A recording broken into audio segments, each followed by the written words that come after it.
Hello and welcome to another edition of the Full Force News Burst, brought to you by GeneralsJoes.com with me as your host, Chris. Not so much vintage as such, more thoroughly used McLeod, aka Diagnostic 80. Joining me today to discuss his brand new Kickstarter project, Star Wars The Vintage Collection Archive Edition book, is Derryl DePriest. So without further ado, let's get stuck into this news burst.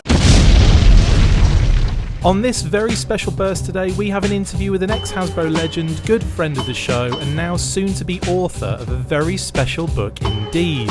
Star Wars The Vintage Collection Archive Edition book. Yes, it's the awesome Derryl DePriest. Derryl, thank you so much for coming on the show. How are you doing, sir? Oh, as always, thanks for having me, Chris. Love coming on the Full Force. Liar. Well, you're on here for a reason. Let's get into what that is. First off, congratulations. I mean, before we've even done any kind of promotion on the Full Force, you have more than exceeded expectations, and you've just absolutely obliterated this Kickstarter. And just, was it didn't it fund in under 24 hours? Yeah, it did. So we were completely floored by the reaction to the announcement of the book and the Kickstarter and the enthusiasm. So it's, once again, it's thanks to the fans who've shown an appreciation for getting, really good, knowledge and wanting a product like this, which is, it's such a great feeling to know that we're, we've struck a spot that fans, really want to see us explore here. So absolutely, it's just been amazing. I think it's currently $108,819. Which is just mind-blowing, especially when you only wanted 50. I mean, you only wanted 50 grand, and look at that. Almost more than double. Incredible. It's more than double, which presents a really good problem to have. So a lot of as a matter of fact, now that the weekend's passed, we kind of woke up this morning to a number of comments saying that people had just heard about it and went to check it out, and then found out that all of the loads of pledge levels, the higher backer rewards are all gone, and so they were just really upset. And they said, I guess this means I'll just have no recourse but to buy it from scalpers on the secondary market, and it just left us completely disheartened. It's kind of like we all want to celebrate our our love for Star Wars, not make make scalper driven things. So it's actually caused us to go back and look at some things fresh. And one of those possibilities is actually to increase the backer rewards, but still protecting those first people who signed up. Yeah, no, that makes a lot of sense. With something unique and different. But I'll address that in turn. So that's great. But that's the reaction has been so phenomenal and so positive that we want to make sure that no fan is left behind who truly wants to get something really special and unique. So that's great. It's caused us to react in kind as well. Well, I mean, let's go through the original idea. What made you do this particular book, and how did it come about? So I have two great partners in Blue Milk, in D. Martin Myatt, and so let me talk about my partners first, because that's really what inspired me to join with them to do this. Sure. So D. Martin Myatt, I think most people know him. He's also known as Dave or David. He is the lead photographer and content manager for Rebel Scum and Cool Toy Review. Yeah. So somebody who I think anybody who's got an interest in Star Wars fandom knows for decades, for a long, long time, has been at the helm really of bringing fandom, news to the fans themselves. Yeah. So, really deep core fan. And I've known Dave for a long, long time, since I first came onto the Star Wars team at Hasbro back in 2004. We struck up a friendship. There was a lot of, kind of behind the scenes in between discussions of things and consultation at times. So, And it wasn't until this past Celebration that, I went to Celebration as a fan, looking for things for my archives. I was really hunting there. And this was back in just a couple months ago. And then Dave said, hey, I have something I want to talk to you about. And he took me to lunch. And 3 hours later, I was just like, oh, my gosh, let's go. But he and our other partner, Rich Alott, Rich also comes from fandom as well. He was one of the marketing team of Tamashii Nations, involved in a lot of different cool stuff. I've actually known Rich from before his time in fan marketing and fandom, when he was a Star Wars fan who talked to me at Celebration like years ago at some of the first celebrations. And every year we just had such a great time talking. And when Dave told me that Rich was involved, I thought it was just a great it was a great team with complementary skill sets. Dave is a phenomenal photographer. Rich is as well. But Rich is also masterful at kind of running the logistics and operations. Sure. Part of the program. So it's like they had really had an idea of what they wanted to do, and then approached me to come in as the writer and contributor and partner. And it's just a perfect collaboration. They're so fun to work with, and really smart, and we're all fans and have that in common. So. It's just driven by a great passion, and I think they're very, very talented, and we've got just a unique vision. And the layout and the design they had been working on for quite some time before they brought me, into the fold. Yeah. And I knew that it was exactly what I wanted to work on. I had written a book before, so my first book was on covering the great era of 12-inch G.I. Joe, the kind of the vintage 12-inch era from the 60s and 70s. Nice. And I wrote that prior to going to Hasbro. What maybe a lot of people don't know is during my time at Hasbro, I was there for 18 years, I was able to pursue my dream job and managed Star Wars and G.I. Joe for most of that time there. So jealous. I'm very lucky, Chris. But during that time, I actually couldn't write any more books, and I really wanted to, but Hasbro had policies in place that basically prevented that. Yeah. So in my time there, I always knew that I wanted to get back to writing someday, whatever that time post Hasbro was, and now is that time. So I just can't wait, and the response to this idea is just been validation of that desire to want to get back to write and provide information that's a very high value to fans. So amazing. I mean, could you take us through what the actual book is about, like what it covers in terms of era and stuff like that? Because I know it's the vintage collection, isn't it? But if you could kind of take us through some of the details on the actual product in hand. So let me take a step back for a second. So the idea of covering Star Wars toys, and action figures isn't a new one. There have been other books before, but there's a certain level of, information that we wanted to convey. Almost like, if you take a figure, there's so much you can do to talk about that figure. You can show glorious pictures of that figure itself. You can collect. Many people want to see the packaging. There are also variations that are key things to hunt down for some folks. And there's also the inside story. It's like, well, why was this character selected at this time? Why this character over another, or interesting stories about that character's development process. So looking at all of this things, these are choices that every writer has, or every, author, or every internet, content creator has a choice. What do I include? Yeah. And what we wanted to do is create kind of the complete and definitive story for that character. So it kind of fell into a cadence. We said, well, let's create something that comprehensively covers this collection. And we looked at it and said, Star Wars on the whole has thousands of figures, right? Yeah. And some people have said, well, we want to cover it all before and cover it and create books. And it's too big. It's too comprehensive. Yeah. You can't do that. I mean, really the same thing goes with G.I. Joe, I would say as well. It's it's just, you easily bite off more than you can chew. And many an author has fallen victim to that once they embark on that course. It's like, where do I start? What do I do? What do I include? Yeah. And it's daunting. Instead, and this is why I really liked what Rich and Dave had proposed. Yeah. It's like, we want to cover one collection that is beloved by fans and do it extremely well in a way that it becomes like the definitive story of that character. And the vintage collection was a perfect start because of Hasbro's recent relaunch of vintage. Yeah.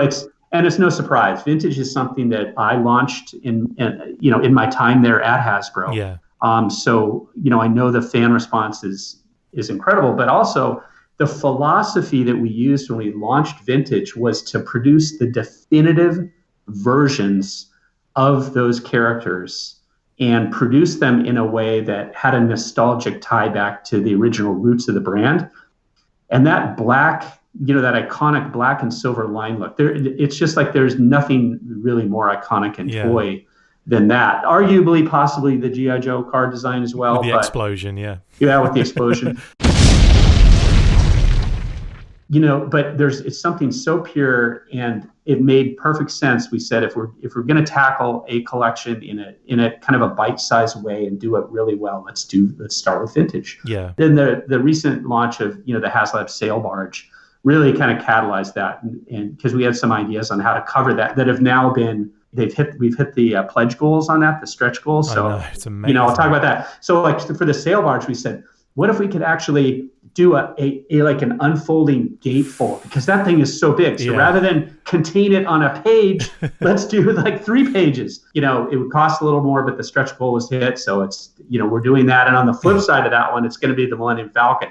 So, 2 of the giant things will come bigger than a page. That's amazing. Than the pages. So, we're able to do that thanks again to the fans. But, by and large, it's like rather than cover everything Star Wars, we said, let's take this collection that's beloved and fairly well contained, and let's really do it up. So the page count, we kind of backed into it like that. So let me just tell everybody that what the book is going to be. It's 300 pages. Wow. About hardcover, really premium feel, premium cardstock. Yeah. Our inspiration actually ties back to Steve Sansweet's original Ultimate Guide to the Star Wars figures, which at the time was the iconic definitive Star Wars figure book, but Steve's book stops at 1999. Sure. We took the handoff. In fact, we told Steve what we were doing, and he's like, "This is great." Awesome. It's kind of like the spiritual successor to what he did, and we were inspired by his layout. So our design is really inspired by Steve's layout, and basically it's coming out to about 300 pages for everything we're going to do. So this is a meaty book. It's sizey, it's a high quality, and it's a good weight, but it has like everything we think we're gonna be able to capture in there, and we're fitting a few more things in there based on responses to fans. It's going to be 600 pages by the end of play, I'd imagine. Well, no, one thing we can't do. So this is where things could become unmanageable if we just kept adding page count. It would do a few things. First, we did the book based on, kind of a familiar format and size. Yeah. So we're following Steve's kind of footprint, but also it's hardback and it's heavy, but it also happens to fit inside the U.S. Postal Service shipping boxes. I see. So, and that's what helps us really keep costs, manageable and kind of in line. Yeah. So anything that goes beyond that, it kind of really blows up the shipping and the, and kind of the pricing and the, and the costing and everything. So the design, the goal is to manage everything within that kind of collectible size. And if we do that successfully, it kind of sets a template into place for the ability to handle other future projects in a similar fashion too. Yeah. So our goal was, if this is successful and we nail it, what else could we do to kind of follow that? And we know fans have already, had come up with a big list of projects they'd like to see tackled. It's one thing at a time. We've got a lot of work to do to deliver this one, but I think with very talented and passionate collaborators and a wealth of great things to choose from, that we look at this as a long, not just as one book, but as a long-term relationship with fans. Brilliant. Just as I looked at my time as Hasbro, we're not selling the toy of the day. It's we're creating a long-term relationship here. So totally. And you close in on 110,000. So there's another stretch goal very soon to be. There is. Let's see. Let me go down and look. The next. So I've got more work to do with every stretch goal. Yeah. We're almost there. So fans have asked. This is a great ask, which is a chapter covering kind of those unproduced items that were planned or talked about. Oh, cool. For the vintage collection. And, we definitely have those, just in just about every Star Wars line. There was those ideas that got far along, but because, the line was coming to an end, they didn't make it, or for some other reason, they didn't make it. Yeah. Or some figures that were discussed, but never got a chance to see the light of day. We know fans love to hear those stories, and a lot of those are really unheard stories. So we're going to capture that. We're looking at, I think, maybe 4 pages to kind of do that chapter. Wow. So that's our $110,000 stretch goal. So like you said, come on, guys, nearly there. We may be there by the end of the conversation. We need to give Derryl more work to do. There's more work, as if we don't have enough already. You mentioned earlier about the writing aspect, and obviously, that's so cool. You've got such a close relationship with the Star Wars brand, but at the same time, was there a lot of research to be done? I mean, I'm guessing you knew a lot of the information at hand already, but were there any little things you had to do research on to maybe get the full story, maybe ask some of the employees that were at Hasbro at the time? Oh, yeah. So the goal is to try and interview every designer who had a hand in creating it. That's our goal. We may not be able to do all of that, but already with the interviews that I've been able to do, as well as, my own personal recollections, having, been the head marketer of the line and, in charge of the brand. A lot of the, character selection and waving was done in careful consultation, between me and the design team and Lucasfilm. So a lot of those stories, I'm knowledgeable of, but I will tell you, in sitting down to interview some of the designers and some of the folks, very well, our friends at Boss Fight. Mm-hmm. Yeah. I just got done talking to Bobby Valla about his contributions. Bobby very well. Yeah. And every time, we sit down and talk with folks, they remind me of something that I've forgotten. And I've got so much information in my head, but there are so many nuances. And also on their side, there are design challenges that have needed to be overcome. Yeah. And sometimes it's like, well, we didn't have the money to tool everything, so we handled this in a clever way. Yeah. Or this was a particularly challenging figure to get approved because of this reason. Or things are never easy as they seem when producing toys. There's always, there seems to always be a story, behind the product that you get out, and the design, these guys, whether it's Eric Aranya or Andrew Franks, always, because it was so personal to them as well, because they love Star Wars, they just remember these fantastic contributions, that either I wasn't aware of or hadn't forgot. So it's like, I don't know, I don't know everything. I don't pretend to know everything, but, it's like a whole community kind of contributing to the story. So, the goal is to interview as many folks as we can to get that inside story to complement, my recollections and notes. That's brilliant. So I'm guessing that will it be kind of laid out in a way where you write some of the kind of the text in the kind of not formal fashion, but almost like the explanation stuff, and then there'll be like a little explosion or a little kind of side part kind of that almost quotes from the designer. Is that how it would work, or are you just writing it in one prose, as it were? Well, we'll kind of see. We'll see how it will go, and it won't be the same for every figure or every vehicle. Sure. I think it's more like we want kind of a typical good description of the figure itself, and then we'll back it up with details. So I think the goal would be to kind of integrate the designer story into a little synopsis on the creation of that figure. That makes sense. There may be highlights when there's something that's particularly challenging, like say a wrist design that was created that might have been unique for a figure. And I'm just making that up. I'm not actually saying we have one. Spoiler alert. Yeah.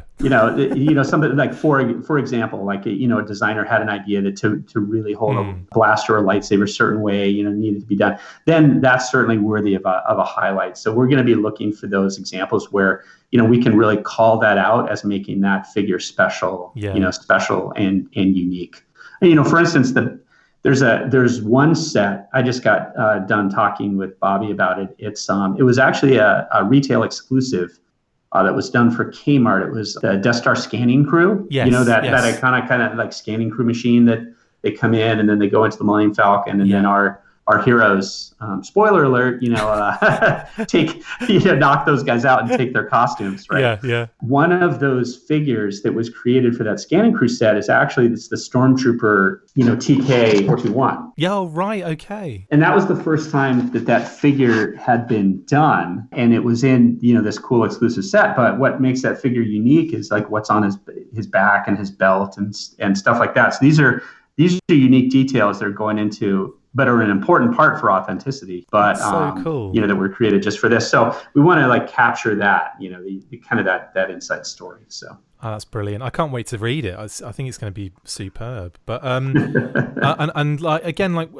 coming back to the kind of writing aspect at all. I mean, have you been active in the writing kind of arena while you've been at Hasbro, or was the last kind of bit of work you did for the G.I. Joe book? No, actually, part of my job, and especially the last few years at Hasbro, I was working, quote unquote, the Hasbro Universe project, yes. to bring together, multiple brands from across different years into one universe. That role actually had quite a bit of writing to it, and creating kind of the brand guides that the writers would use for inspiration. So I've always kept my hand in writing. I love the process of writing, and it's something I've always done. I haven't done like on the side, written novels or things like that to kind of keep my hand in it.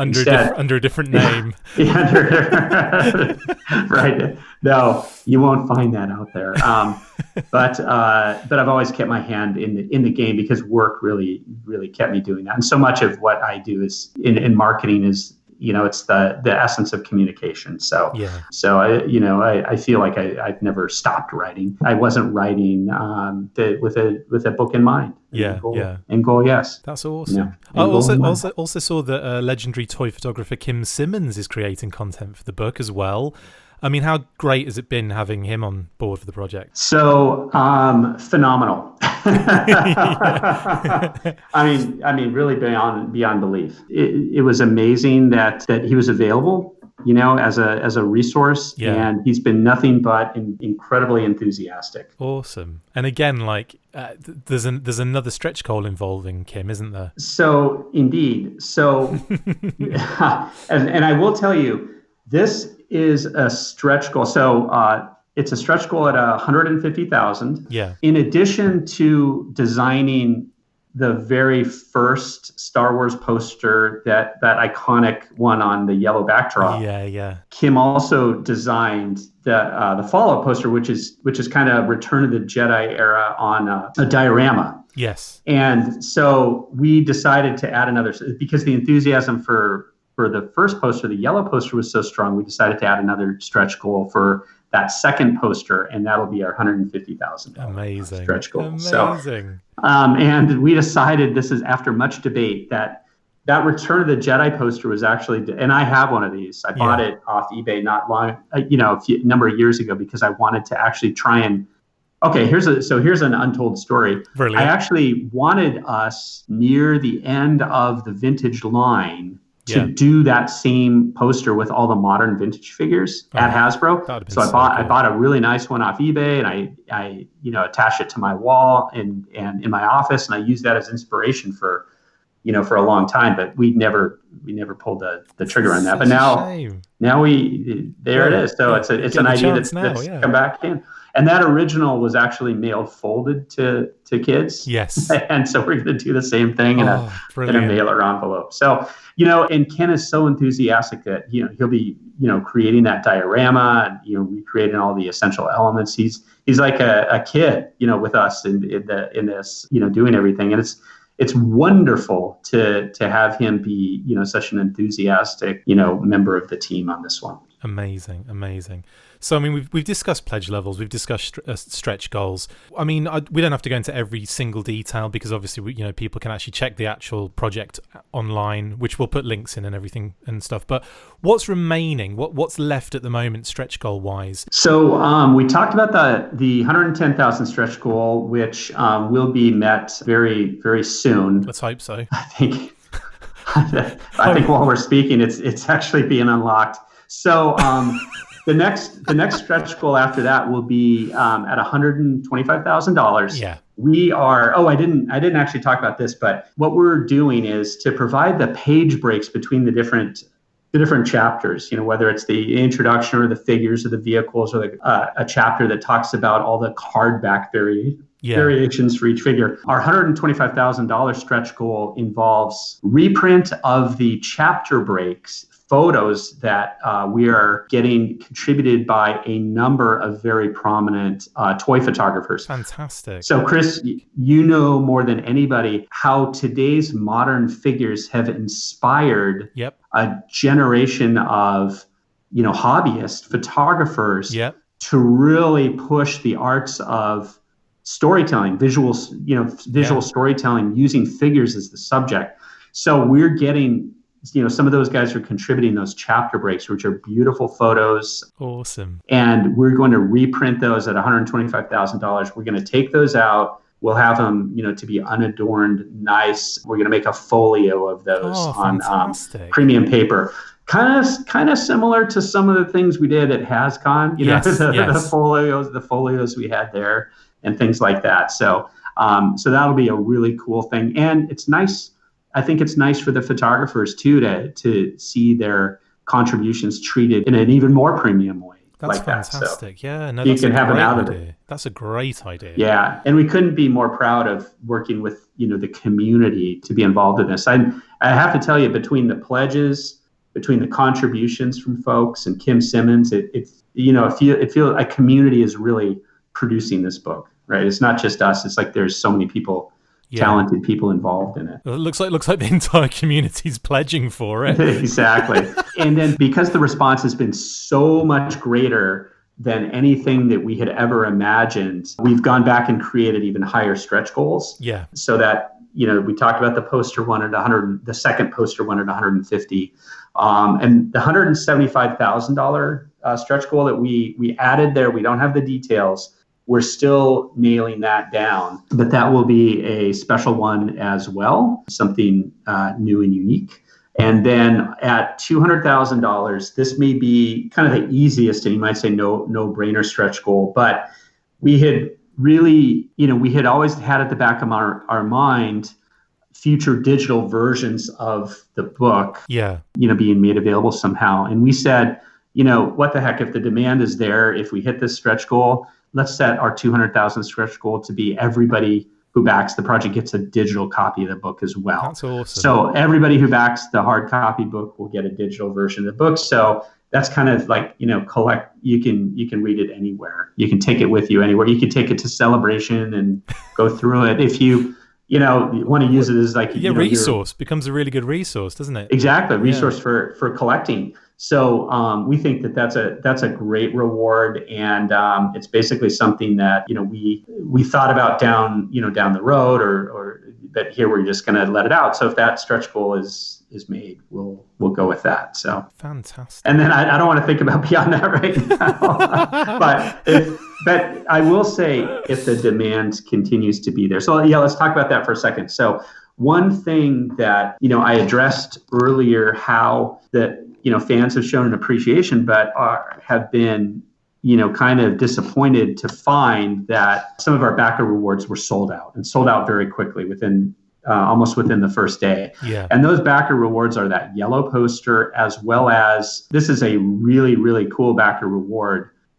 We are doing a deluxe version of, it'll be the same book. Yeah. But the deluxe version comes in a slipcase. Beautiful. Okay, like a lot of great premium hardcover books do, in a slipcase that is designed to look like the original Kenner action figure collector case, that Amazing. Rectangular case. Amazing. And I love this with every fiber of my being. I think this is such an amazing thing. So it's designed to mimic it. It'll have a magnetic clasp. It won't be made of vinyl. It'll be made of a high quality kind of chipboard with fabric, high-end fabric book-like feeling elements to it. And what makes it great is that the graphics on everything we're doing are, we're not using the original, Kenner illustrated graphics.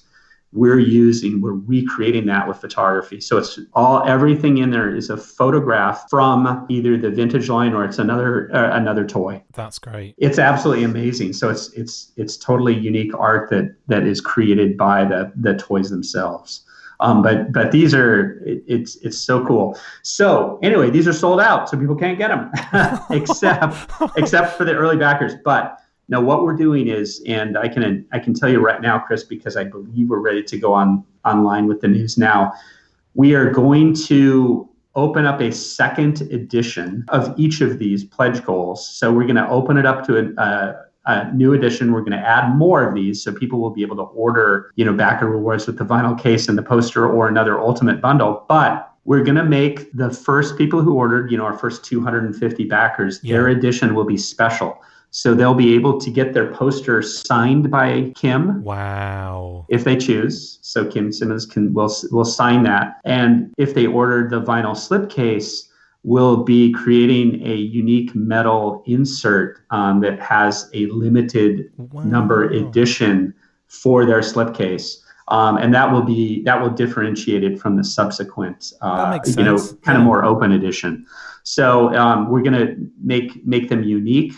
But also because of, seeming demand, we want to make more available. So we hope, and we talked to collectors, fans before we did this to make sure. And, the ones we talked to get some input and some consult with said, it's a good idea. You don't want these are really cool items. More people want to have them.